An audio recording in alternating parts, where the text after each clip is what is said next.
अस्सलामुअलैकुम नाज़रीन, आऊं आहियां कमांडो कंवर ऐं अवां ॾिसी रहिया आहियो पंहिंजो पसंदीदा न्यूज़ चैनल सचाई न्यूज़। मदई जी मावा सां आम ख़बर शेयर कंदा हलूं त गवर्नमेंट डिग्री कॉलेज मदई में कॉलेज जे प्रिंसिपल प्रोफेसर एजाज़ अहमद खोखर जे मेज़बानीअ में हिकु रंगारंग सकाफ़ती तक़रीब मुनाक़िद थी।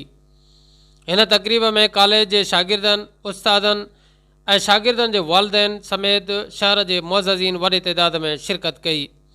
तक़रीब में शागिर्दनि सिंधी गीतनि ते रक़्स करे ख़ुशीअ जो इज़हार कयो, जॾहिं त कॉलेज जे प्रिंसिपल प्रोफेसर एजाज़ अहमद खोखर बहितरीन कारकर्दगी ॾेखारींदड़ शागिर्दनि में बेल्ट ऐं सर्टिफिकेट तक़सीम कया।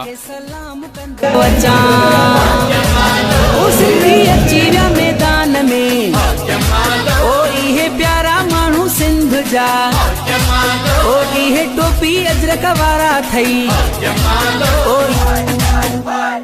जिए सिंधु आऊं चवंदो अचां, जिए सिंधु आऊं चवंदो अचां, टोपी अजरक वारनि खे सलाम कंदो अचां। ओ सिंधी अची विया मैदान में, ओ इहे प्यारा माण्हू सिंध जा, ओ इहे टोपी अजरक वारा थई